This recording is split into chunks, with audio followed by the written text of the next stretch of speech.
Pour prier en lien avec Hébreux 13, vous pouvez prendre en compte les exhortations et les principes que ce passage présente.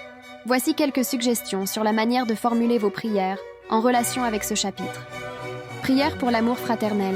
Demandez à Dieu de vous aider à cultiver et à exprimer un amour authentique envers vos frères et sœurs en Christ.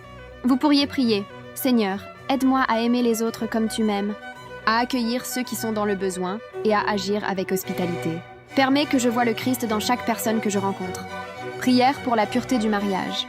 Puisque le passage souligne l'importance de respecter le mariage, priez pour votre propre couple ou pour des couples que vous connaissez. Par exemple, Dieu garde notre mariage saint et pur. Que notre engagement l'un envers l'autre soit un témoignage de ta fidélité et de ta grâce. Prière pour le contentement. Expliquez à Dieu vos luttes liées au désir matériel ou à l'insatisfaction. Une prière pourrait être « Seigneur, aide-moi à être content avec ce que j'ai. Enseigne-moi à faire confiance en ta provision et à me concentrer sur les bénédictions spirituelles que tu me donnes. » Prière pour soutenir les dirigeants spirituels. Avec cette exhortation de respecter et de prier pour ceux qui dirigent l'Église, demandez à Dieu de bénir vos leaders spirituels. Par exemple, « Seigneur, je te prie pour mes pasteurs et mes dirigeants. Donne-leur sagesse, force et encouragement dans leur ministère. Aide-nous à soutenir leur travail par nos prières et notre respect. » Prière pour être un sacrifice vivant. Réfléchissez à la manière dont vous pouvez être un sacrifice spirituel par votre vie.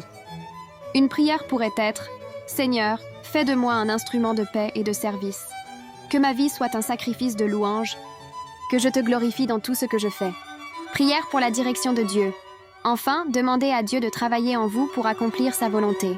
Dites par exemple « Dieu, je te demande de me guider dans ma vie. Que je sois sensible à ta volonté et que je m'engage à te servir avec une foi active. » Prenez le temps de méditer sur les versets spécifiques de ce chapitre pendant votre prière. Utilisez-les comme des encouragements et des pistes pour orienter vos prières et votre vie quotidienne. N'oubliez pas que les prières peuvent être simples et viennent du cœur.